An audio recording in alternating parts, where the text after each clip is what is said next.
ప్రభునందు ప్రియమైన దేవుని సంగమా, యేసుక్రీస్తు పరిశుద్ధ నామములో మీ అందరికీ శుభములు తెలియజేస్తూ ఉన్నాం. సంఖ్యాకాండము గ్రంథములో నుండి మరొక సందేశము ఈరోజు దేవుడు మనతో మాట్లాడనై ఉన్నాడు. 18వ అధ్యాయము మొదటి వచనం. సంఖ్యాకాండము 18వ అధ్యాయము మొదటి వచనం. యెహోవా అహరోనుతో ఇట్లనెను, నీవును నీ కుమారులను నీ తండ్రి కుటుంబమును పరిశుద్ధ స్థలపు సేవలోని దోషములకు ఉత్తరవాదులు.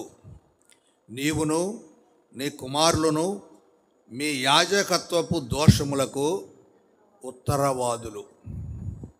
ఈరోజు ధ్యానాంశము ఉత్తరవాదులు. ఉత్తరవాదులు అంటే కారకులు.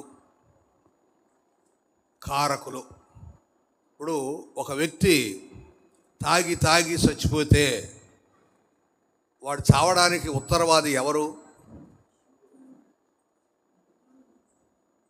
మందు కాదు, వాడే. వాడు తాకపోతే మందు ఏం చేస్తుందా కదండి. అంటే ఒక వ్యక్తికి నష్టం జరిగిందంటే దేనివల్ల జరిగింది, ఏ కార్యం చేయడం వల్ల జరిగింది? ఉత్తరవాదులు. మన హైందవ సహోదరులు మరణించినప్పుడు వారికి ఈ 13వ రోజు కార్యక్రమం చేస్తారు. దానికి ఉత్తర క్రియలు అంటారు. ఉత్తర క్రియలు అంటే ఏంటి అర్థం? ఉత్తరవాది లేక ఉత్తర క్రియలు. ఉత్తర అంటే ఏమిటి అర్థం? నెక్స్ట్ జరిగేది అని అర్థం. నెక్స్ట్ జరిగేది, తర్వాత జరిగేది అని అర్థం. అనంతరం. మనిషి చనిపోతే నెక్స్ట్ ఏం జరుగుద్ది?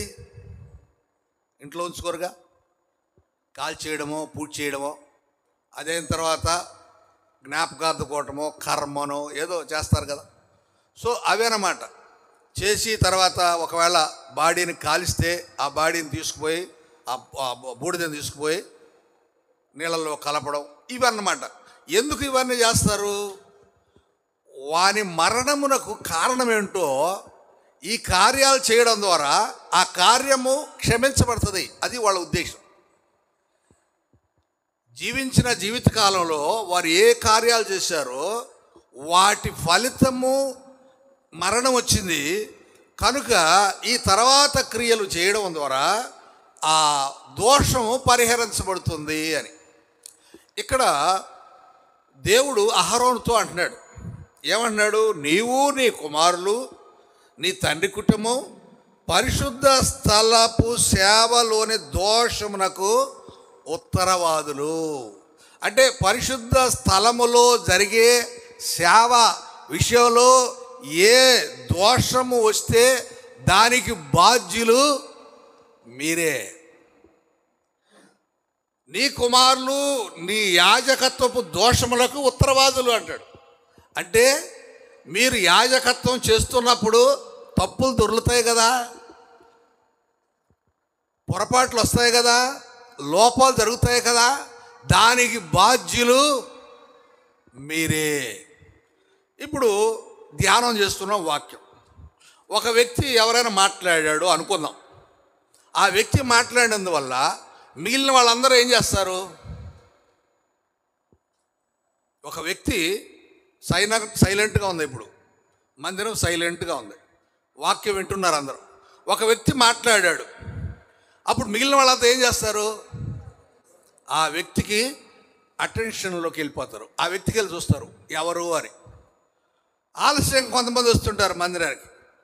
అందరూ కూర్చొని ఇలా వాక్యం చెప్తుంటే లోపల నడుచుకుంటూ వస్తారు. ఇక్కడ కూర్చుంటారు, ఆడ కూర్చుంటారు, అక్కడ కూర్చుంటారు, ఎక్కడో కూర్చుంటారు. ఆ వస్తున్నప్పుడు మిగతా వాళ్ళందరూ ఏం చేస్తారు? ఆ వ్యక్తిని చూస్తారు ఎవరు అని. చూసి ఏమన్నా చేస్తారా? ఎందుకు మరి చూడడం ఎందుకు? అంటే అటెన్షన్ ఏమవుతుంది?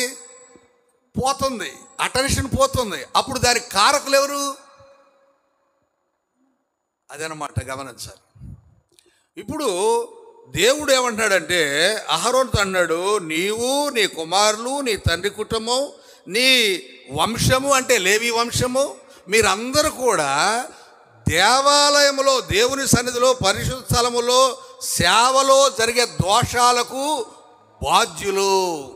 మీరు యాజకత్వపు దోషాలకు బాధ్యులు. మీరు ఏ లోపం జరిగినా దానికి బాధ్యులు ఎవరు అంటే మీరే. దేవుని మందిరంలో గోల చేసేవాళ్ళు బాధ్యులు అవుతారు. దేవుని మందిరంలో మాట్లాడేవాళ్ళు బాధ్యులు అవుతారు. దేవుని మందిరంలో అల్లరి చేసేవాళ్ళు బాధ్యులు అవుతారు. నువ్వు ఎక్కడికి వచ్చావు? దేవుని మందిరానికి వచ్చావు. దేవుని మందిరంలో ఏం చేయాలి? నువ్వు దేవుని ఆరాధించాలి. మాట్లాడుకోవడానికి బయట మాట్లాడుకో, ఇంటికాడ మాట్లాడుకో, బయట వీధుల్లో మాట్లాడుకో. మందిరంలోకి వచ్చి కూర్చొని నువ్వు మాట్లాడుకుంది ఏంటి? అలా మాట్లాడే ఉంటే దానికి కారణం ఎవరు? నేను. దేవుని మందిరంలో ఇదే దేవుడు చెప్తుంది. అదే అహరోను, నువ్వు నీ సంతతి నీ కుమారులు యాజకత్వం చేసే వాళ్ళందరూ కూడా బాధ్యులు. సంఘం గోల్ చేసిందంటే బాధ్యుడు సంఘ కాపరి. బాధ్యత నీది. ఎందుకు? ఏం చేయాలి? నువ్వు మాట్లాడేవాడిని రే నోరు మూసుకో మాట్లాడకు అనాలా. గోల్ చేసేవాడిని గోల్ చేయొద్దు అనాలా. విగ్రహారాధన చేయడానికి మాకు దేవుడు కావాలని ప్రజలు అడిగితే అహరోను ఏం చేశాడు? మీ బంగారం తీసుకురండి దూడం చేసి ఇస్తానన్నాడు. అంటే ఎవరు దానికి కారణం? ఇశ్రాయేలీలు దూడం చేసుకొని ఆరాధించే కారణం ఎవరు? అహరోను. ఆ రోజే నోరు మూసుకొని పొడి రావతలకి మోషే వస్తాడులే అని అని ఉంటే ప్రజలు వినరు కదా మాట. వింటరా? పాస్టర్ గారి మాటే వినరు. ఒక ఉదాహరణ చెప్తా. సంఘంలో అందరికీ తెలుస్తుంది ఒక కార్యక్రమం. ఉదాహరణకు మెమోరియల్ మీటింగ్ అనుకో, అందరూ తెలుసు పలానా రోజుని. పెళ్ళి అనుకో, అందరూ తెలుసు పలానా రోజుని. పాస్టర్ గారికి తెలియదు. ఎందుకని చెప్పరు. ఆ టైంలో అని చెప్పుకోవచ్చులే. ఆ మూమెంట్ అప్పటికప్పుడు పోయి చెప్పచ్చులే. ఆ సమయానికి చెప్పచ్చులే. బాధ్యత తీసుకోవాల్సింది సేవకుడు. దేవుడు అడిగేది ఎవరిని అడుగుతారు? ఒరే దేవరాజు అని నన్ను అడుగుతాడు. నన్ను అడిగినప్పుడు నేను చెప్పాలి జవాబు. నాకు తెలియదయ్యా వాళ్ళే అంటే ఏమంటాడు దేవుడు? నిన్నెందుకురా నేను పెట్టిందే? నిన్నెందుకు నేను కాపరిగా పెట్టింది? నువ్వు సరిచేయాలి తెలిపోవట్లే ఇంకోటి పెట్టుకుంటా అనడా. కనుక గమనించాల్సింది ఏంటంటే దేవుని మందిర సేవలో దోషములు వస్తే దానికి బాధ్యులు. ఒకసారి ఒక ఊర్లో, పేరు చెప్పలేండి రికార్డ్ అవుతుంది కదా, వాక్యం నేను సిద్ధపడి వచ్చాను. వాక్యం సిద్ధపడి మందిరంలోకి వచ్చాక ఓ సువార్థికుడు వచ్చాడు చర్చికి. ఆ సువార్థికుడిని ప్రెసిడెంట్ గారు పంపించాడు. పాస్టర్ గారిని అడుగు, ఆయన ఇస్తే అవకాశం ఇస్తే వాక్యం చెప్పు అన్నాడు. ఆయన వచ్చి నన్ను అడిగాడు, అయ్యా ప్రెసిడెంట్ గారు పంపించాడు నా దగ్గరికి, నేను వాక్యం చెప్తానయ్యా అన్నాడు. ఇప్పుడు పాస్టర్ గారు ఏం చేయాలి చెప్పండి? ఆయనకు అవకాశం ఇవ్వాలా ఇవ్వకూడదా?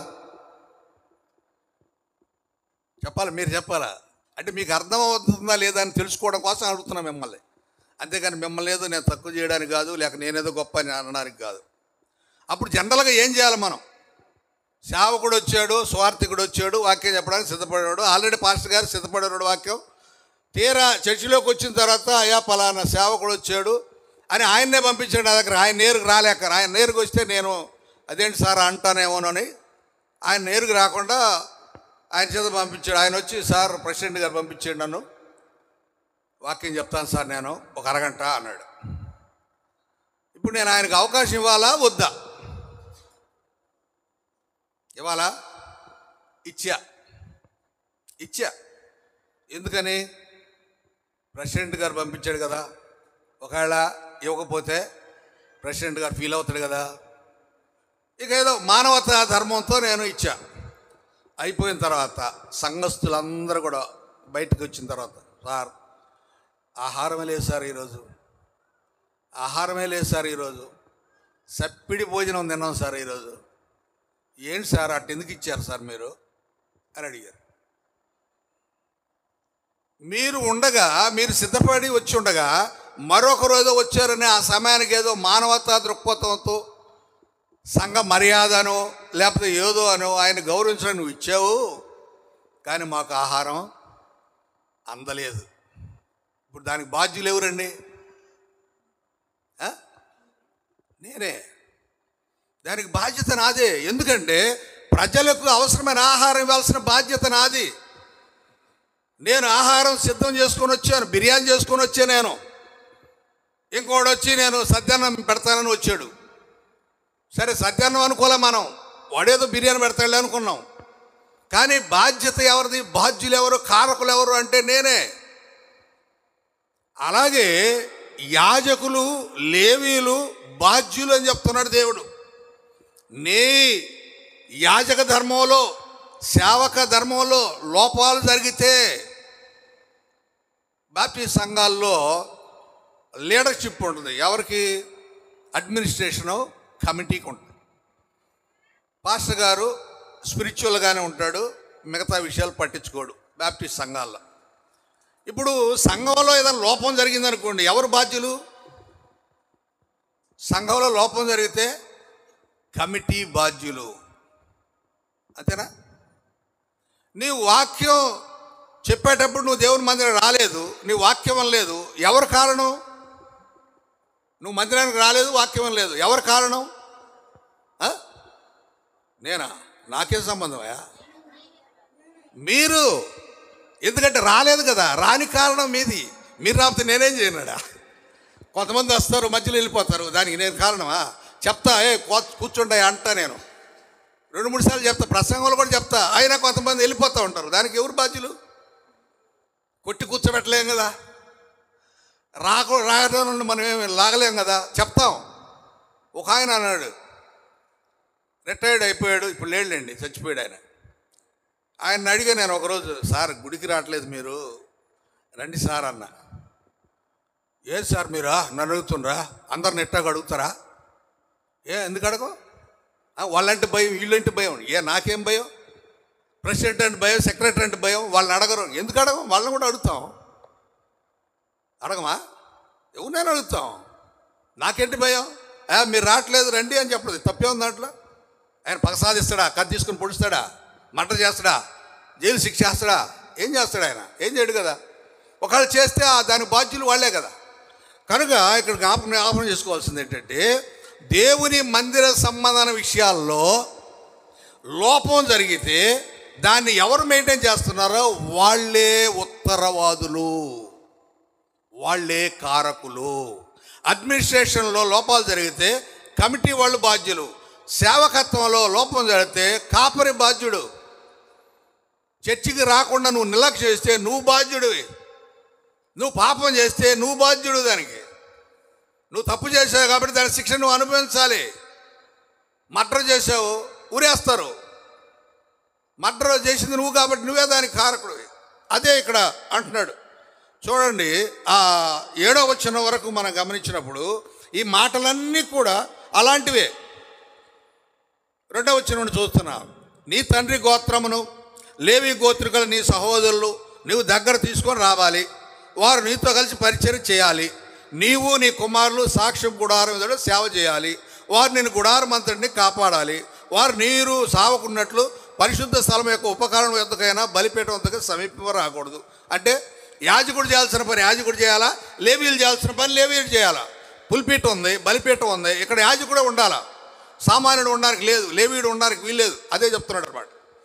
వారు నీతో కలిసి ప్రత్యక్ష కూడా సమస్త సేవ విషయంలో కాపాడాలి. అన్యుడు నీ వద్దకు రాకూడదు.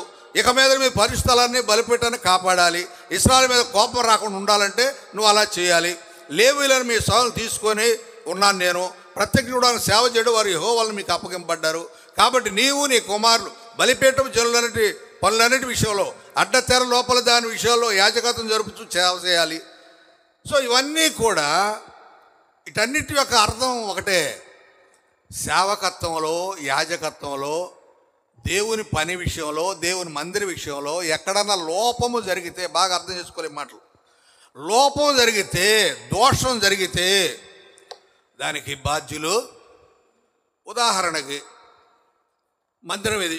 మందిరం అంటే ఏంటి అర్థం? పరిశుద్ధ స్థలం. పరిశుద్ధ స్థలంలో పిల్లోడు ఒంటెలు పోసాడు. ఎవరు బాధ్యులు? పిల్లడా? పెద్దోళ్ళు. అంటే ఒంటెలు పోస్తాడు అనుకున్నప్పుడు వాడికి హగ్గు వేసుకుని రావాలి, లేదంటే బయట పెట్టాలి. పరిశుద్ధ స్థలం, పసిబిడ్డలు రాకూడదు అనుకుంటే బయట పెట్టాలి. లేదు పసిబిడ్డలు తీసుకురావాల్సిందే అనుకున్నప్పుడు మంచి బందోబస్తు చేసుకొని రావాలి. అంటే ఉదాహరణ కోసం చెప్తున్నా. ఇలా దేవుని సేవ విషయంలో కానీ ఇక్కడ ఏమంటున్నాడు చూడండి, పరిశుద్ధ స్థలపు సేవలోని దోషము, యాజకత్వం దోషము, దీనిలో ఎవరు కారకులంటే దానికి సంబంధించిన వారు. పిల్లవాడు చెడిపోడు అంటే ఎవరు కారణం? నీ కొడుకు మాట ఏం లేదంటే ఎవడు కారణం? నీ భార్య మాట ఏం లేదంటే ఎవరు కారణం? నీ భర్త మాట లేదంటే ఎవడు కారణం? నీ భర్త తాగుపోతే ఎవడు కారణం? నువ్వే. భార్యే భర్తను ఎంకరేజ్ చేస్తుండే, నువ్వు తాగయ్యా అని. వాడు తాగి గమ్మున పడుకుంటే మనం ఏమైనా చేసుకోవచ్చు. అందుకని ఎంకరేజ్. తాగుతావా? తెచ్చుకో, తాగులే. ఎంకరేజ్మెంట్. తాగు, కానీ ఎంతవరకు తాగాల? అంతవరకే తాగాలి. తాగు. విపరీతంగా తాగేవనుకో ఏమవుద్ది? చచ్చి కూర్చుంటాం కదా. సో గమనించండి ఇక్కడ. అంటే నేను త్రాగండి అని చెప్పట్లా. ఆహారం అయినా తీసుకో. బిర్యానీ, ఎంత బిర్యానీ తింటే ఏమవుతావు? ఏమండి, ఇంత బిర్యానీ తింటే ఏమవుతాయి? చెప్పండి. ఏం వినపడలా నాకు. అంటే ఏదైనా కానీ ఎక్కువ తింటే విషమే కదా, హానే కదా. అది నేను అనేది. ఎక్కువ తింటే అది విషమే, అది హానే. ఏదైనా కానీ లేఖనాల్లో మనం గమనించాలి. యెహెజ్కేలు గ్రంథం 3వ అధ్యాయం 18-19 వచనాలు. యెహెజ్కేలు గ్రంథం 3వ అధ్యాయం 18-19 వచనాలు. నీవు అవశ్యముగా మరణమవుదువని నేను దుర్మార్గుని గురించి ఆజ్ఞగా నీవు అతని హెచ్చరిక చేయక అతను జీవించినట్లు తన దుర్మార్గతను విడిచిపెట్టవాలని వాని హెచ్చరిక చేయక ఉంటే ఆ దుర్మార్గుడు తాను చేసిన దోషం నుండి మరణమైతే అతని రక్తమునకు నిన్ను ఉత్తరవాదిగా. ఏంటండి ఈ మాట? ఒకడు చెడ్డవాడు ఉన్నాడంట. ఆ చెడ్డవాడిని, ఒరే నువ్వు చెడ్డోడివిరా, నువ్వు మార్చుకోరా నీ జీవితాన్ని అని సేవకుడుగా నేను చెప్పకపోతే, వానికి తెలియక, వాడు తెలుసుకోక వాడు చచ్చిపోతే బాధ్యత, ఆ ఉత్తరవాదత్వం ఎవరిదంట? సేవకుడిదంట. నువ్వు సస్తావు, నువ్వు మారు అని చెప్పాల్సిన బాధ్యత సేవకునిది. ఒరే కుమారా, నువ్వు ఇలా ఉంటే కాదురా, నువ్వు బాగుపడాలరా అని తండ్రి కుమారుని హెచ్చరించాలి. భార్య తప్పు చేస్తే భర్త హెచ్చరించాలి. భర్త తప్పు చేస్తే భార్య హెచ్చరించాలి. వాడు హెచ్చరిక చేసినా కూడా వాడు వినకపోతే అప్పుడు వాడు ఉత్తరవాది అవుతాడు. అదే ఈ మాట. ఏమన్నాడు ఒకసారి మళ్ళీ చదువుదాం మాట. నీవు మరణమవుదువని నేను దుర్మార్గుని గురించి ఆజ్ఞేయగా నీవు అతని హెచ్చరిక చేయక అతను జీవించినట్లు తన దుర్మార్గతను విడిచిపెట్టాలని వాడిని హెచ్చరిక చేయకపోతే ఆ దుర్మార్గుడు తాను చేసిన దోషం బట్టి మరణమవుతాడు. సస్తాడు వాడేమో, వాడికి మరణశిక్ష వస్తుందని వచ్చింది, చచ్చిపోయాడు.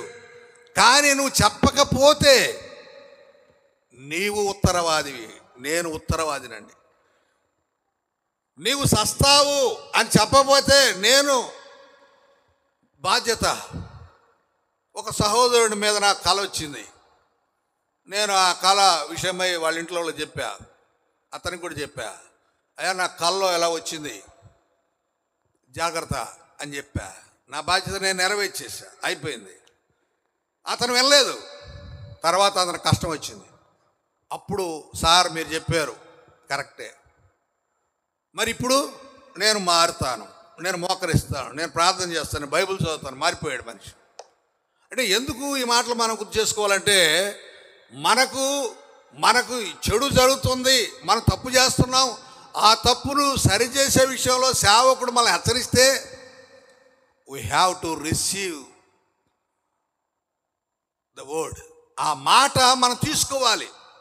అట్లా తీసుకుంటేనే మారితే అది మన క్షేమం. ఇప్పుడు అతను ఆరోగ్యంగా ఉన్నాడు. ఎందుకున్నాడు ఆరోగ్యంగా? ఒకవేళ సేవకుడు చెప్పింది మనకెందుకులే అని నిర్లక్ష్యం చేశాడు అనుకుందాం, ఏమవుద్ది? నష్టమేక. ఒక సహోదరికి విషయంలో కూడా చెప్పాను నేను. అలాగే నాకు అలా కల వచ్చింది. ఎందుకో కొన్నిసార్లు అలా వస్తూ ఉంటాయి, అన్నిసార్లు రావు, కొన్నిసార్లు వస్తుంటాయి. ఆమెకు చెప్పాను నేను ఫోన్ చేసి, ఈ ఊర్లో వేరే ఊర్లో ఉంటుంది ఆమె. ఆమెకు ఫోన్ చేసి చెప్పా, అమ్మ నీ గురించి ఏదో కల వచ్చింది, నాకు నీకేదో బాగలేనట్టు వచ్చింది, జాగ్రత్త అమ్మా అని చెప్పా. బాగానే ఉంది సార్, నాకేం పర్లేదు అంది. ఒక 2 వారాలకి చచ్చిపోయినంత పని అయింది ఆమె. రాయి వెలూరు వెళ్తే ఇట్లా కర్రపుల్ల అయిపోయింది. రాయి వెలూరు వెళ్ళి అక్కడి నుండి 2 నెలలకు 3 నెలలకు రికవర్ అయ్యింది. తర్వాత సంవత్సరానికి పూర్తిగా పాత దేహం వచ్చేసింది. అంటే ఎందుకు ఈ మాట చెప్తున్నానంటే, అప్పుడు అంటది ఆమె, పాస్టర్ గారు మీరు చెప్పారు ఆ రోజు, నేను అనుకున్నాను, కానీ దేవుడు ముందుగా తెలియజేశాడు. ఎందుకు ఈ మాట చెప్తున్నానంటే, నా బాధ్యత లేక మీ బాధ్యత ఏమిటో ఆ బాధ్యతను ఎరిగి, ఒకవేళ నీవు నీ కుమారునికి, నీ కుమార్తెకు, లేక నీ భార్యకు, లేక నీ భర్తకు, నీ తల్లిదండ్రులకు, నీ కుటుంబానికి నువ్వు ఏదైనా చెప్పాల్సి ఉంటే నువ్వు హెచ్చరిక చేయాలా. వాడి పెద్దోడైపోయాడు, వాడికి ఏం చెప్తామండి ఇప్పుడు? చెప్పకపోతే నష్టపోయేది ఎవరు? దానికి కారకులు ఎవరు? నువ్వే. వాడు నష్టపోతే దానికి ఉత్తరవాది నువ్వే. అదే అంటున్నాడు, చాలా క్లియర్గా అంటున్నాడు. చూడండి, మీరు హెచ్చరిక చేయగా, 19 వచ్చిన చూడండి, నీవు దుర్మార్గుని హెచ్చరిక చేయగా అంటే చేసిండగా, అతడు తన దుర్మార్గత నుండి, దుష్క్రియల నుండి మరలని ఎడల అంటే నువ్వు చెప్పినా వాడు మారలేదనుకో, అప్పుడు ఉత్తరవాది వాడే అవుతాడు. ఏమండి, అర్థమవుతుందన్న మాటలు? పౌలు ఒక మాట అంటాడు, అపోస్తుల కార్యములు 20వ అధ్యాయం 26వ వచనం. అపోస్తుల కార్యములు 20:26.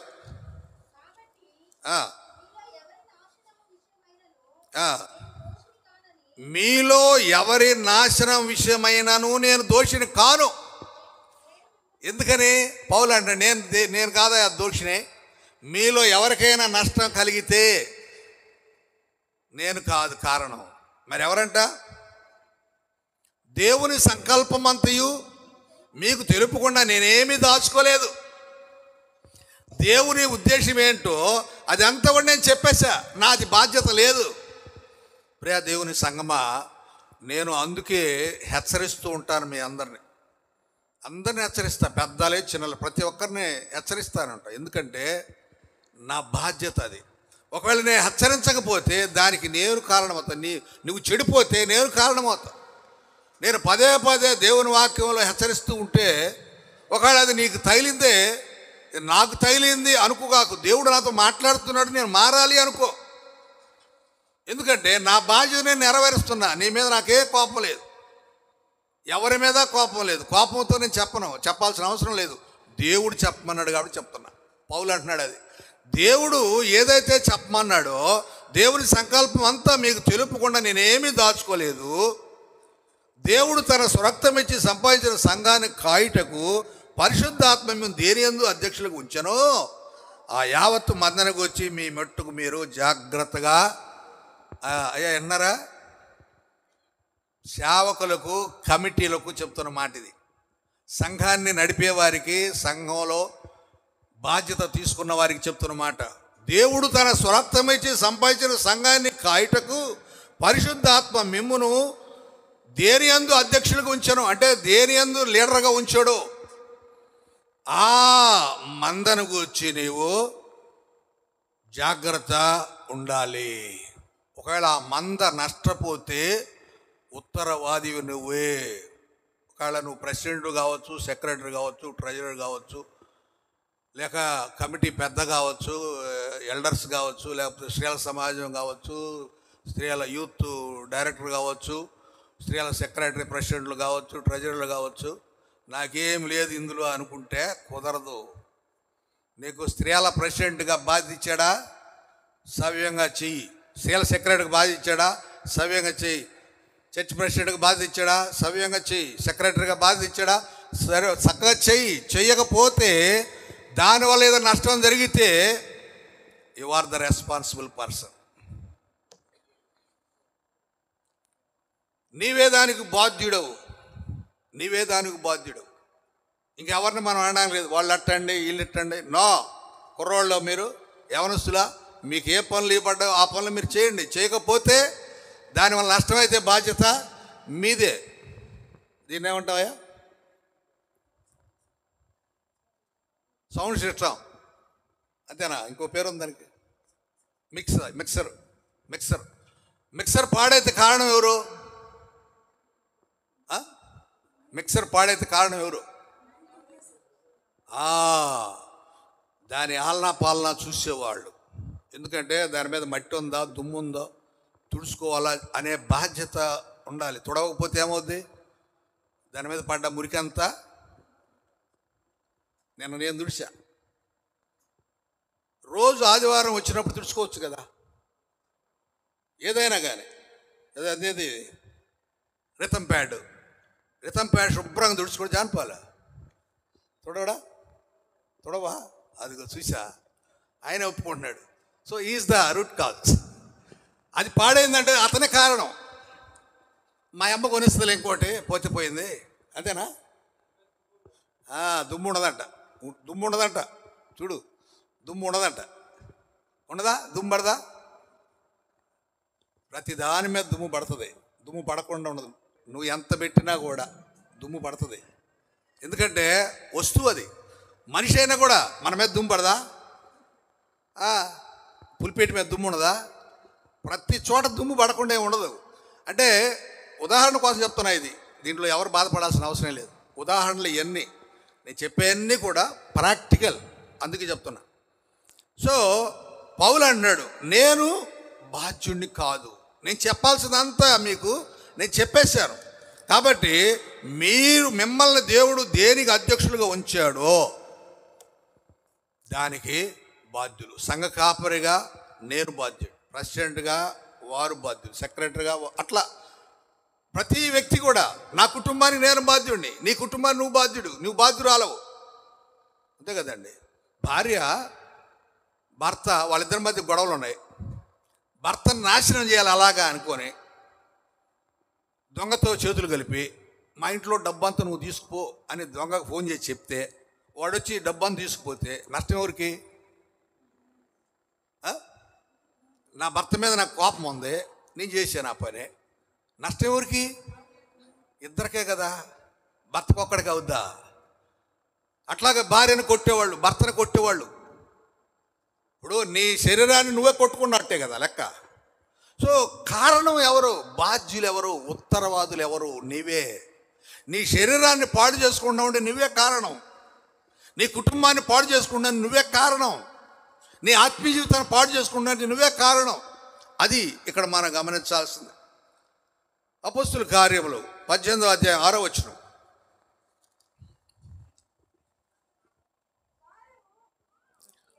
వారు ఎదురాడి దూషించినప్పుడు అతడు తన వస్త్రములు దులుపుకొని, మీ నాశనానికి మీరే ఉత్తరవాదులు. పౌలు గారంట కొరింథీలో వాక్యం చెప్తూ ఉన్నాడట. వాక్యం చెప్తూ ఉంటే యూదులంట ఏం చేశారు చూడండి, 6వ వచనం. ఏం చేశారు వాళ్ళు? వారు ఎదురాడి దూషించారంట. పౌలా నోరు మూసుకొని ఉండా, ఏది నువ్వు మాట్లాడకు, పెట్టేసాయి, దిగేసాయి అని ఎదురాడి మాట్లాడితే అప్పుడు పౌలు అంటున్నాడు, ఏమన్నాడు? బట్టలలా ఇలా ఇలా ఇలా ఇదిలించుకున్నాడు అనమాట. ఇలా ఇదిలించుకున్నాడు అంటే ఏంటి అర్థం? ఇలా ఇదిలించుకున్నాడు అంటే వాళ్ళు చేసిన ఆ దుష్క్రియ ఆడే వదిలేసాడు అనమాట. ఆయనతో తీసుకోవడంలా ఇట్లా ఇదిలిచ్చేసి ఏం చేస్తున్నాడు? మీ నాశనానికి మీరే ఉత్తరవాదులు, నాకేం సంబంధం లేదు, నేను వెళ్ళిపోయాడు. ఎక్కడికి వెళ్ళాడంట? అన్యజనుల దగ్గర పోయాడంట. అంటే యూదులు సొంత జాతి వారు, సొంత కులం వారు, లేక మతం వారే, సొంత వాళ్ళే చేతులు ఆయన ఎదురాడి దూషిస్తే ఆయన వస్త్రాలు దులుపుకోనేలాగా అన్యుల దగ్గరికి వెళ్తాను, తెలియని వాళ్ళ దగ్గరికి వెళ్తాను. అంతే కదా, బెస్ట్ కదా అది. ఏమండి, ఇప్పుడు మన ఊరిలో ఇప్పుడు ఉదాహరణకి మన సుజీవన్నే పాస్టర్గా పెట్టామనుకో మన చర్చిలో, ఉదాహరణకు చెప్తున్నా, మీరందరూ ఏమంటారు? ఇష్టమే, మనోడు కాబట్టి ఇష్టమే. కానీ తర్వాత అరే మన సుజీయే కదరా, ఆడేంద్ర చెప్పేది వాక్యమా, అబ్బాయి వాడి సంగతి మనకు తెలియదు చిన్నప్పుడు నుండి. ఇది ఈ అగౌరవం ఉంటుంది మనకి. అదే బయట నుండి వచ్చాడు అనుకోండి, ఆయన ఎట్టటోడైనా మనకు తెలీదు, ఇక ఆయన ఎంత నెత్తి మీద పెట్టుకుంటాం. చూసారా? అట్లా అంటే అందుకే ఈయన ఏం చేస్తున్నాడు పౌలు, ఆ అన్యజనుల దగ్గరికి వెళ్ళిపోయాడు. తన వాళ్ళు తనను గౌరవించలేదు. యేసు ప్రభు కూడా చెప్పాడు లేడు అన్నమాట, ప్రవక్త స్వదేశంలో ఎన్నదగిన వాడు కాడు అంటాడు. అంటే మనవాడే యేసు ప్రభుని గురించి అన్నారు కదా, ఒరే యోసేపు కుమారుడు కాదా, మరియమ్మ కుమారుడు కాదా, ఏంద్ర ఆయనకి మనం ఇచ్చేది విలువ అన్నారుగా. సో అందుకనే ఆయన చెప్తున్నాడు, నేను అన్యుల దగ్గరికి వెళ్తా. ఎందుకంటే నా వాళ్ళు నా మాట వినలేదు కాబట్టి అన్యుల దగ్గరికి వెళ్తాను. అన్యుల మధ్యలోనే సేవకుడు అక్కడ సక్సెస్ అవుతాడు, గద్దిస్తాడు. ఇప్పుడు మనవాడే ఒక మాట అనాలనుకోండి, చెప్పలేడుగా, మొహమాటం. మా పెదనాయన అంటే అట్ట, మా చిన్నాయన అంటే అట్ట, మా అత్తనంటే అట్ట, మా మామనంటే అట్ట, వాళ్ళు ఫీల్ అవుతారేమోనే అనేది ఉంటుంది. అదే బయట నుండి వచ్చినోడు వాడికి ఏం తెలుసు, వీళ్ళెవరు బంధువులు ఉండరు కదా, వాళ్ళెవరు వీళ్ళెవరు, సో ఫ్రీగా ధారాళని చెప్పేస్తాడు. అలా ఒకవేళ నాకు ఇక్కడ బంధువులు ఉన్నా నాకు ఆ ఫీలింగ్ ఏం లేదు, నాకు బంధువులు ఉన్న ఫీలింగ్ ఏం లేదు, నాకు నిజంగా చెప్తున్నా ఫీలింగ్ ఏం లేదు. వాక్యం దగ్గరకు వచ్చినప్పుడు అందరూ ఒకటే. ఇంకా తర్వాత బంధుత్వంలో ఒకవేళ చూస్తే ఆ లెక్క వేరు. ఎందుకు ఈ మాటలు జ్ఞాపకం చేస్తున్నానంటే, పౌలు అంటున్నాడు, మీరు నాశనం అవుతున్నారు, నేను బాధ్యుడిని కాదు. మత్తయి సువార్త 27వ అధ్యాయం 24-25 వచనాలు చూస్తే, పిలాతు అల్లరి ఎక్కువగా నుంచుందే కానీ తన వలన ప్రయోజనమేమీ లేదని గ్రహించి నీళ్లు తీసుకొని జనసమూహం ఎదుట చేతులు కడుక్కొని, ఈ నీతిమంతుని రక్తం గురించి నేను పిలాతు అంటున్నాడు, యేసు ప్రభువుని సిలువకు అప్పగించాల్సిన పరిస్థితి వస్తే ఆయన అంటున్నాడు, అయ్యా నాకే సంబంధం లేదు, నేను ఐఎమ్ నాట్ రూట్ కాజ్, నేను దీనికి మూలం కాదు, నేను దీని ఉత్తరవాదిని కాదు అని తన చేతులు కడుక్కున్నాడు. కడుక్కొని సిలువకు అప్పగించాడు. అంటే తన మీద నేరం లేకుండా, ఎందుకంటే తాను ఉత్తరవాది కాకుండా ఉండాలని. అంటే వాళ్ళు ఏమన్నారు ప్రజలు, అందుకు ప్రజలు అన్నారు, ఆ నీతిమంతుని రక్తం గూర్చి నేను నిరపరాధిని మీరే చూసుకోండి అన్నప్పుడు ప్రజలందరూ వాని రక్తం మా మీదను, అంటే తనంతట తానే కోరుకుంటున్నారు ప్రజలు, అయ్యా మా మీదకి రాని, మేమే ఉత్తరవాదులం. అంటే యేసు ప్రభుని చంపింది ఎవరు? ఇప్పుడు యేసు ప్రభుని చంపడానికి ఎవరు ఉత్తరవాదులు? ఎవరు అంటే ప్రజలే, యూదులే, ప్రజలే. సో అది ఇక్కడ మనం గుర్తు చేసుకోవాలి. సరే, అలా అప్పగించినటువంటి యేసు ప్రభుని అప్పగించింది ఎవరు? యోధా గురించి ఒక మాట చూద్దాం. అపొస్తలుల కార్యం 1:18.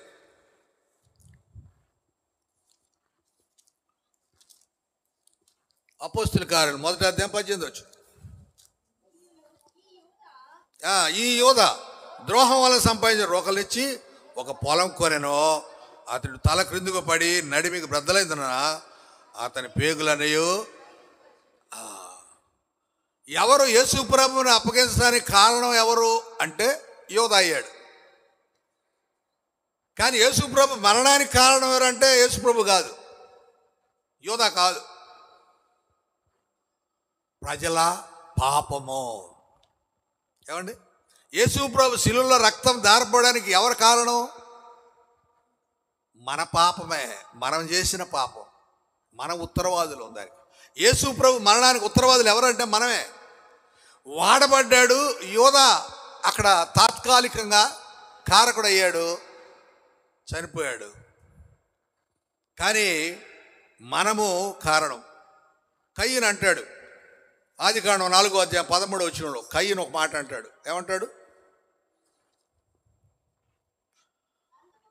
అందుకయ్యను నా దోష శిక్ష నేను భరింపలేని, దాన్ని గుర్తుపెడుతున్నాడు, నేనే ఉత్తరవాదిని, నా దోషము, నా దోష శిక్ష, దానికి వచ్చే శిక్షకు బాధ్యుడు నేనే, అందుకని నన్ను చంపేశాడని అంటాడు. లేదు లేదు, నేను చంపడానికి వీల్లేదు, నీవు దేశ దిమ్మరవై ఉంటావు. ఇదిగో ఎవడు చంపినా వానికి శిక్ష ఉంటుందంట. గమనించండి ఎంతగా ఇక్కడ కయ్యను ఉత్తరవాది అయ్యాడు అనే విషయాన్ని గుర్తు చేసుకోవాలి. మత్తయి సువార్త 10వ అధ్యాయం 14వ వచనంలో ఓ మాట చూద్దాం. మత్తయి 10:14.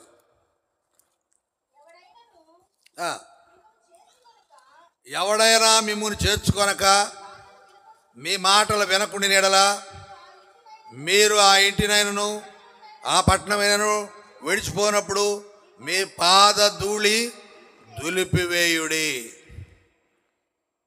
యేసు ప్రభు శిష్యులకు చెప్తున్నమాట, ఎవరైనా కానీ మిమ్మును చేర్చుకోకపోతే, మీ మాటలు వినకపోతే, 2 విషయాలు ఉన్నాయి ఇక్కడ. మిమ్ములను చేర్చుకోకపోయినా, మీ మాట వినకపోయినా,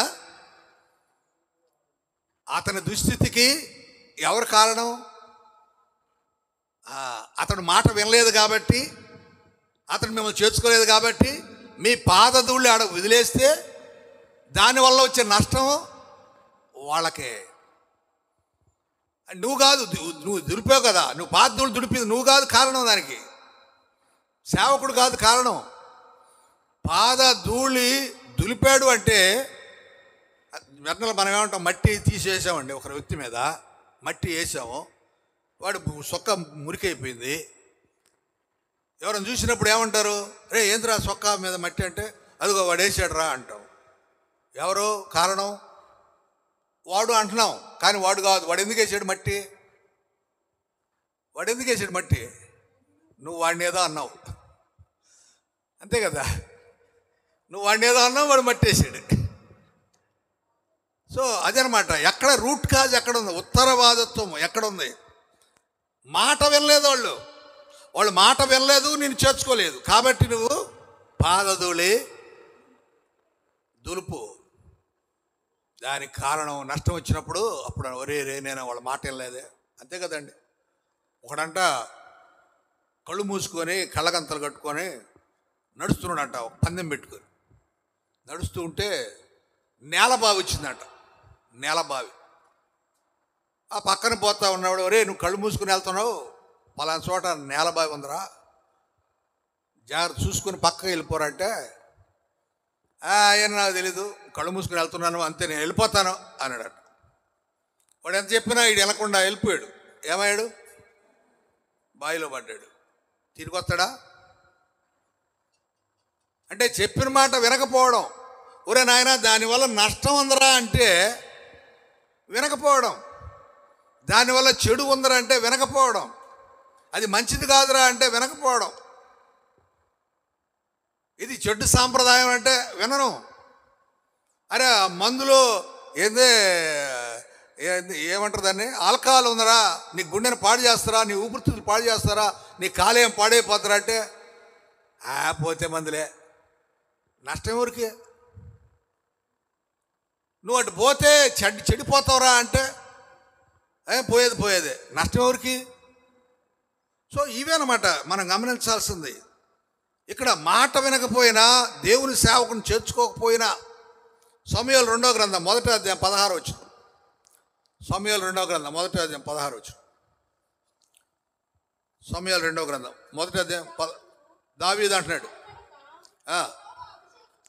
యెహోవా అభిషేకించిన వారిని చంపుటకు నీవేళ అతని మీద చేయెత్తితివి, యెహోవా అభిషేకించిన వారిని నీవు చంపితివి, నీవు చెప్పితివే, నీ నోటి మాటయే నీ మీద సాక్ష్యం కనుక నీ ప్రాణమునకు నీవే ఉత్తరవాదివి. ఇక్కడ అమాలేకీయుడు ఒకడు ఇశ్రాయేల్ సైన్యంలో ఉన్నాడు. యుద్ధం జరుగుతుంది. యుద్ధంలో సౌలు కుమారుడు యోనాతాను ఇద్దరు చచ్చిపోయారు. ఆ సౌలు లాస్ట్ మూమెంట్లో ఈట పొడుచుకొని ఉంది ఆయనకి. ఈట పొడుచుకొని ఇంకొంచెంసేపు చచ్చిపోతాడు ఆయన. ఈ ఈట పొడుచుకున్న దాని వల్ల బాధపడుతున్నాడు. అయ్యో అమ్మా అని బాధపడుతున్నాడు. ఆ సమయంలో వీడు కనపడ్డాడు సైనికుడు. ఒరే బాబు ఇటు రారా అని పిలిచాడు. వాడు వచ్చాడు. ఒరే నాయనా, నేను చచ్చిపోతున్నాను, కానీ బాధ భరించలేకున్నాను రా, కొద్దిగా నీ కత్తి తీసుకుని నన్ను పొడిచేసి నన్ను చంపేసి అన్నాడు. ఈ సేవకుడు అయ్యో పాపం, రాజుగారు సౌలు రాజుగారు బాధపడుతున్నాడే, వారిని బాధను చూద్దామా, వాడు రక్షించడానికి వీలు కాదు, ఈట పొడుచుకొని ఉంది, ఎట్టా బతకడు అతను బతకడు. అలానే కొద్దిసేపు ఉంచుదామంటే బాధపడతా ఉన్నాడు, బాధ తాళుకోలేకపోతున్నాడు, నా వల్ల కావట్లేదురా అంటున్నాడు. ఇప్పుడు ఏం చేయాలా? సైనికుడు కత్తి తీసుకొని పొడిచి చంపేశాడు. సౌలుని చంపేసి దావీదు దగ్గరకు వచ్చాడు. దావీదు దగ్గరకు వచ్చి దావీదుకు చెప్తున్నాడు, అయ్యా ఇదిగో సైన్యంలో ఇలా జరిగిందని చెప్తుంటే అసలు నువ్వు ఎవడురా అన్నాడు. నేను పలానా అమాలేకుడిని అయ్యా, సైన్యంలో ఉన్నవాడు నేను. సరే ఏం జరిగిందో చెప్పాడు. ఇలా రాజుగారు ఆయన కొడుకు ఇద్దరు కూడా చచ్చిపోయారు. ఆఖరి దశలో ఉన్నాడు సౌలు, ఈట పొడుచుకొని ఉంది, చచ్చిపోతాడు, అట్లా బాధపడుతున్నాడు, తట్టుకోలేక నన్ను చంపమంటే చంపేశానయ్యా. అప్పుడు దావీదు అన్నాడు, ఏమంటున్నాడు? నీవు భయపడక యెహోవా అభిషేకించిన వారిని చంపడానికి ఎలా చేస్తావు? యెహోవా అభిషేకించిన వారిని నేను చంపిస్తానని నువ్వు చెప్పావే, నీ నోటి మాటయే నీ మీద సాక్ష్యము గనుక నీ ప్రాణానికి.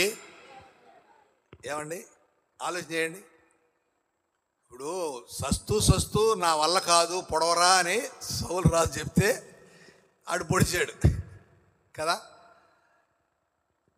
కానీ దావీదు ఏమన్నాడంటే, నీవు పొడిచింది ఎవరన్నా తెలుసా? యెహోవా అభిషేకించిన వాడు, దేవుని చేత అభిషేకం పొందినవాడు, దేవుడే అతను రాజుగా అభిషేకించాడు. అలాంటి వ్యక్తిని పొడిచావు నువ్వు. అది నువ్వు నోటితో చెప్తున్నావు, నేనే పొడిచానని చెప్తున్నావు. కాబట్టి నీ నోటి మాటను బట్టే నీవు ఉత్తరవాదివి. ప్రియా దేవుని సంగమా, నీ నోటితో నీవేం మాట్లాడుతున్నావో ఆ మాట ఎలాంటిదో గమనించుకొని మాట్లాడాలి. ఆ మాట బట్టి నీవే ఉత్తరవాది అవుతావేమో, నీవే బాధ్యుడు అవుతావేమో. నీ నోటి ద్వారా నీవు ఏం మాట్లాడావో దానివల్ల నీవు నష్టపోతావేమో. ఇప్పుడు వీడు వచ్చి చెప్పకుండా ఉంటే వాడు బతికుండేవాడు.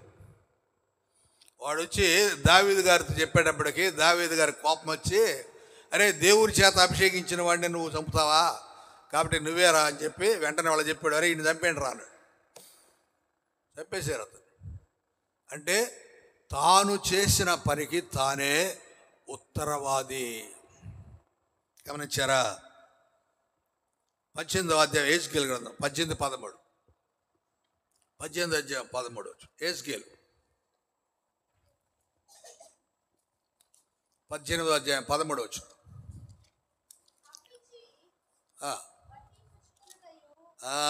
బాగా వినండి మాట. అప్పిచ్చి వడ్డీ పుచ్చుకుంట, లాభం చేపట్టుట, ఈ మొదలగు క్రియలు చేసినడలా వాడు బ్రతకడు. ఈ హేయ క్రియలన్నీ చేసెను కనుక అవశ్యముగా వానికి మరణశిక్ష విధింపబడును.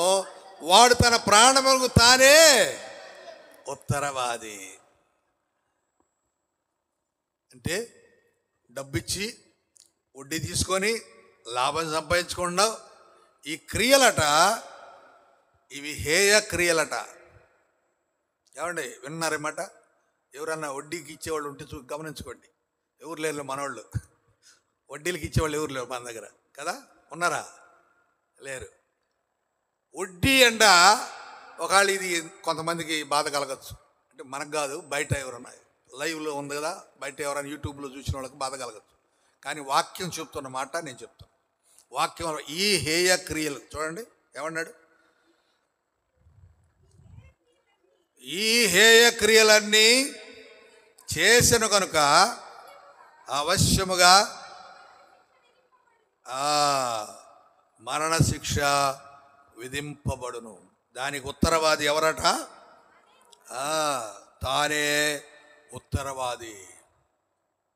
డబ్బు ఇవ్వు, సాయం చేయి, తప్పలేదు, కానీ వడ్డీ తీసుకోకు. వడ్డీ తీసుకుంటే అదంట హే క్రియ అంట. ఒకవేళ ఉన్నవాడు సార్ వాడికాడ నేను తీసుకున్నాను, సరే, అది మనకు తెలియదు, అది నీ ఇష్టం. కానీ వాక్యంలో ఉన్నది మాత్రం నీవు డబ్బు వడ్డీకి ఇచ్చి వడ్డీ లాభం తీసుకుని ఉంటే దానివల్ల నీవే ఉత్తరవాదివి. నువ్వు సావడానికి కారణం ఎవరు? నువ్వు చేసిన ఆ హేయ క్రియ. అది ఇక్కడ వ్రాయబడిన మాట. ఇంకో మాట చూద్దాం, 33:4, ఎహెజ్కేలు 33:4.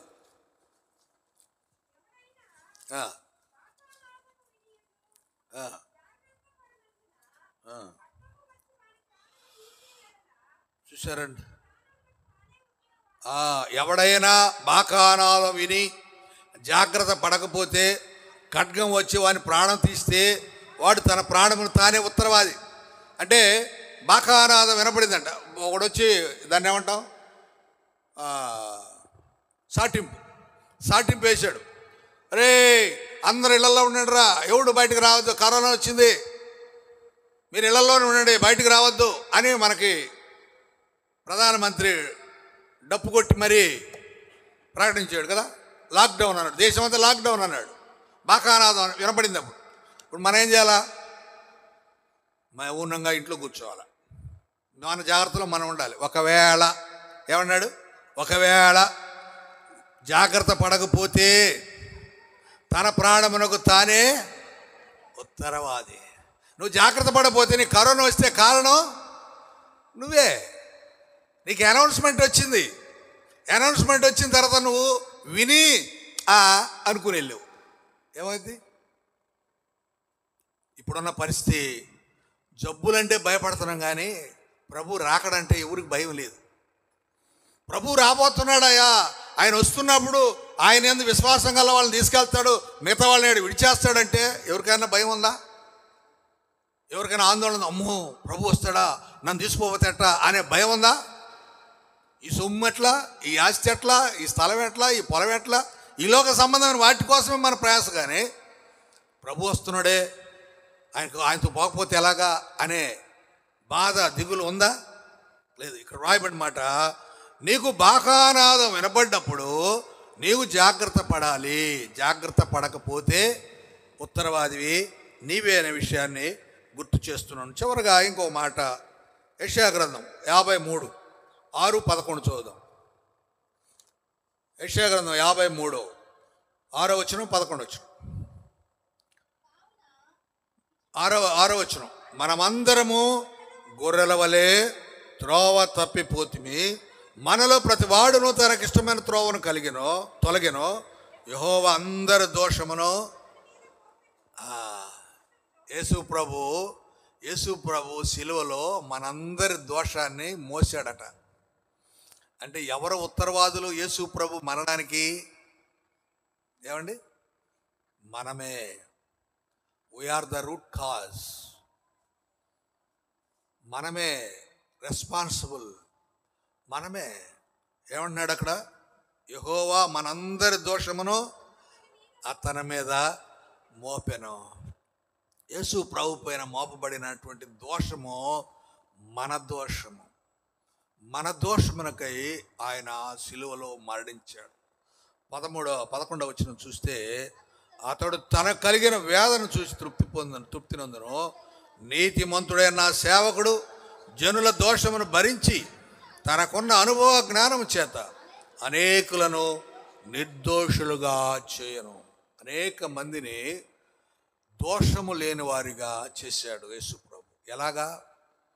మనం చేసిన తప్పిదానికి మనం ఉత్తరవాదత్వాన్ని నిరూపించుకోవాల్సిన పరిస్థితిలో ఉన్న మనల్ని, మనపై ఉన్నటువంటి ఆ బాధ్యతను ఆయన తీసుకొని ఆయన పైన వేసుకొని ఆయన సిలువలో మరణించాడు. ప్రియ దేవుని సంగమా, ఒకసారి ఆలోచించేద్దాం. మన పాపానికి మనము ఉత్తరవాదులుగా ఉండాల్సిన మనల్ని మనలో మన మీద పాపం లేకుండా ఆయన మీద వేసుకొని ఆయన సిలువలో మరణించి మన కొరకు ప్రాణాన్ని ధారపోస్తే, రక్తాన్ని ధారపోస్తే మనం ఎలా ఉన్నాం ఒకసారి ఆలోచన చేయండి. మనము మన పాపాన్ని మోసిన ఆయన ఎడల కృతజ్ఞత భావం కలిగి ఉన్నావా? బాధ్యత కలిగి ఉన్నావా? మన భక్తి విషయంలో, మన సేవ విషయంలో, మందిర విషయంలో మనం ఎలా ప్రవర్తిస్తున్నాం? దేవుని సన్నిధిలో ఎలా ప్రవర్తిస్తున్నాం? దేవుని మందిరంలో ఎలా ఉంటున్నాం? దేవుని వాక్యాన్ని ఎలా వింటున్నాం? దేవుని పాటలు ఎలా పాడుతున్నాం? పాటలు పాడే వాళ్ళకు ఒక హెచ్చరిక, మీరు ఇంటికాడ ప్రాక్టీస్ చేసి రారా? మీరు ఇంటికాడ ప్రాక్టీస్ చేసి రారా? ఇష్టానుసారంగా పాడతారా? పాడరు కదా, పాడకూడదు కదా. ఒకవేళ ఇష్టానుసారంగా పాడితే ఎవరికి అవమానం? ఏమండి, ఎవరికి అవమానం? లైవ్ పెడుతున్నాం మనం, లైవ్లో చాలామంది వస్తారు యూట్యూబ్లో. ఎవరికి అవమానం? దేవునికి అవమానం. దేవునికి అవమానం అంటే కారణం ఎవరు? మనమే. అంటే నువ్వు సిద్ధపడి రాలేదు. ఒక అమ్మాయిని పాట పాడమంటే నా గొంతు బాగలేదు అన్నది. ఎందుకు అనాలా? అమ్మాయి పాట బాగలేదని నేను పాడతాను అనొచ్చుగా. అమ్మాయి ఎందుకు అన్నది అట్లా? నేను పాడితే దేవునికి అవమానం కలుగుద్ది, నా గొంతు బాగలేదు కాబట్టి నేను పాడలేను. మంచిది. అలా కాకుండా వచ్చి ఇష్టానుసారంగా పాడేస్తే ఎవరికి అవమానం? ప్రార్థన చేసే వాళ్ళకి. ప్రార్థన చేసేటప్పుడు కూడా మన ప్రార్థన ద్వారా ఎవరికైనా ఇబ్బంది కలిగేలాగునా, లేక దేవునికి అవమానం కలిగేలాగా ఉంటే జాగ్రత్తగా మనం ప్రాక్టీస్ చేసుకొని రావాలి. నేను మీతో వాక్యం పంచడానికి ఎన్నిసార్లు నేను వాక్యం చూసుకోవాలా? ఇంటి దగ్గర ఊరకు చూడకుండా వచ్చి వేగ్గా చెప్పచ్చుగా. ఎందుకు? దేవునికి అవమానకరంగా ఉండకూడదు. మనం మాట్లాడే మాట కానీ, పాడే పాట కానీ, చేసే ప్రార్థన కానీ, ఉండే ప్రవర్తన కానీ దేవుని మందిరంలో ఉన్నప్పుడు మనము కారకులం కాకూడదు. ఆ చెడుకు, ఆ లోపానికి, ఆ దోషానికి మనం కారకులు కాకూడదు. అందుకే సిద్ధపడి రావాలి. ఈడకొచ్చి పాట సిద్ధం చేసుకోవడం. ఏ పాట పాడదాం, ఏ పాట పాడదాం, ఏ పాట పాడదాం, పాట ఈరోజు పలానా పాట పాడదామని ముందే నిర్ణయించుకోవచ్చు కదా. వాయిద్యాలు, సెట్టింగు, మ్యూజిక్ అంటే జనరల్గా చెప్తున్నా, అందరు ముందుగా వచ్చి అన్ని సెట్ చేసుకోవచ్చు కదా. ఇలా అంటే మనం ఏం చేయబోతున్నామో దేవుని మందిరంలో, దేవుని సన్నిధిలో ఏం చేయబోతున్నామో దాన్ని వితౌట్ ప్రిపరేషన్ మనం చేయలేము, సక్సెస్ కాదు. కనుక ఒకవేళ అలాంటిది ఏదైనా జరిగితే మనము ఉత్తరవాదులం అవుతాము. దేవుడు అహరోనుతో అంటుంది అదే, అహరోను నీవు కానీ, నీ కుమారులు కానీ, నీ తండ్రి ఇంటి వారు కానీ, నీ పితరులు ఉన్నారే లేవీలు, వాళ్ళు కానీ, వీళ్ళందరూ కూడా గుర్తు చేసుకోవాల్సింది ఏంటంటే, సేవలో, పరిశుద్ధ స్థలం యొక్క సేవలో, యాజకత్వపు సేవలో దోషం వస్తే ఉత్తరవాదులు మీరే. నీ కుటుంబంలో ఏదైనా సమస్య వస్తే దానికి ఉత్తరవాదులు ఎవరు అని ఆలోచన చేయండి. ఆ సమస్యను పరిష్కరించడానికి మీరే ప్రయత్నం చేయాలి. అది మీ కుటుంబం కావచ్చు, మీ ఇల్లు కావచ్చు, మీ జీవితం కావచ్చు, వ్యక్తిగత జీవితం కావచ్చు, కుటుంబ జీవితం కావచ్చు, సంఘ జీవితం కావచ్చు, ఏదైనా కానీ ఒక దేనివల్లైనా నష్టం జరిగితే దానికి బాధ్యులు ఎవరో గుర్తించాల్సింది. ఒకవేళ నేనైతే, నువ్వైతే దాన్ని సరి చేసుకోవాల్సిన అవసరం ఉంటుంది. ఎందుకంటే మనందరి కోసం యేసు ప్రభు మనందరి పాపాలు ఆయన పైన వేసుకొని, మనందరి దోషాలు ఆయన పైన వేసుకొని సిలువలో మరణించాడు. ఆయన ఎడల కృతజ్ఞత కలిగిన వారంగా, ఆయన మందిరం ఎడల కృతజ్ఞత కలిగిన వాళ్ళంగా మర్యాదగా నడుచుకుంటూ, ఆయనకు అవమానం కలగకుండా, ఆయన మందిరానికి కానీ, పరిశుద్ధ స్థలానికి కానీ, సేవా సంబంధమైన విషయాలు దేనికి కూడా అవమానకరంగా ఉండకుండా మహిమకరంగా ఉండేలాగున దేవుడు మనల్ని చూసి, బా నా కుమారుడా, నా కుమార్తె ఎంత చక్కగా ఉన్నావు నా మందిరంలో, ఎంత చక్కగా నన్ను ఆరాధించావు అని దేవుడు మన గురించి సంతోషంగా సాక్ష్యం చెప్పగలిగేటట్టు. మోషే మీద అన్నాడు కదా, మోషే నా ఇల్లంతట్లో నమ్మకమైన వాడు, మోషే నా ఇల్లంతట్లో నమ్మకమైన వాడు. తల్ల వంచండి, ప్రార్థన చేసుకుంటాం. దేవుని ఇల్లంతట్లో మనము నమ్మకంగా ఉండాలి. ఏ దోషము రాకుండా మనం జాగ్రత్త పడాలి. ఏ లోపం జరగకుండా మనం జాగ్రత్త పడాలి. ఒకవేళ ఏ లోపం జరిగినా, ఏ దోషం జరిగినా, వీఆర్ ద రూట్ కాజ్, మనమే దాని కారకులం. వీఆర్ ద రెస్పాన్సిబుల్ పర్సన్స్, బాధ్యత గల వాళ్ళం. బాధ్యత మనదే. తప్పు జరిగితే మనమే బాధ్యులం. మన కుటుంబం ఎడల, మందిరం ఎడల, సంఘం ఎడల, సమాజం ఎడల, వ్యక్తుల ఎడల ఏదైనా పొరపాటు జరిగితే బాధ్యత మనదే. తల వంచండి, ప్రార్థన చేసుకుందాం. మహాగణుడా, మహోన్నతుడా, పరిశుద్ధుడా, స్తోత్రార్హుడా, స్తుతికి పాత్రుడా, స్తోత్రము స్తోత్రము స్తోత్రం. నాయన, ఉత్తరవాదులు అనే అంశాన్ని మా మధ్య ఉంచావు. నీ సేవ విషయాల్లో, హెచ్చరిక విషయాల్లో, మాట వినే విషయాల్లో, కుటుంబ సంబంధమైన విషయాల్లో, సంఘ సంబంధ విషయాల్లో, ఆలయ సంబంధమైన విషయాల్లో, పరిచర్య సంబంధమైన విషయాల్లో ఎక్కడ లోపము వచ్చినా, దోషం కలిగినా దానికి మేము కారకులము. అవును తండ్రి, మా పాపమును బట్టి మీ ప్రియ కుమారుడు యేసుక్రీస్తుని లోకానికి పంపించే శిలువలో త్యాగం చేశారు. ప్రాణం త్యాగం జరిగింది.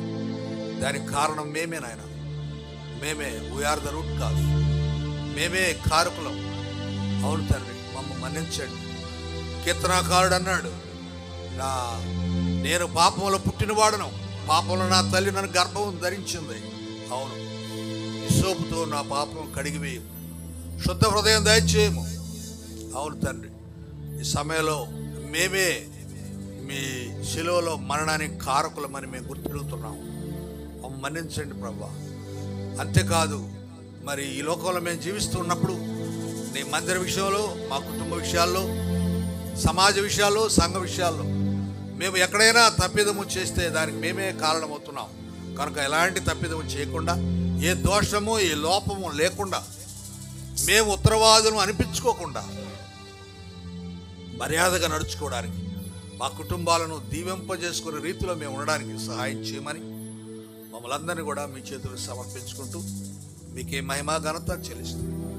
వర్తమానం మా అందరికీ దీవెనకరం చేయమని యేసు ప్రభు దివ్యనామమున ప్రార్థిస్తున్నాం తండ్రి. ఆమేన్.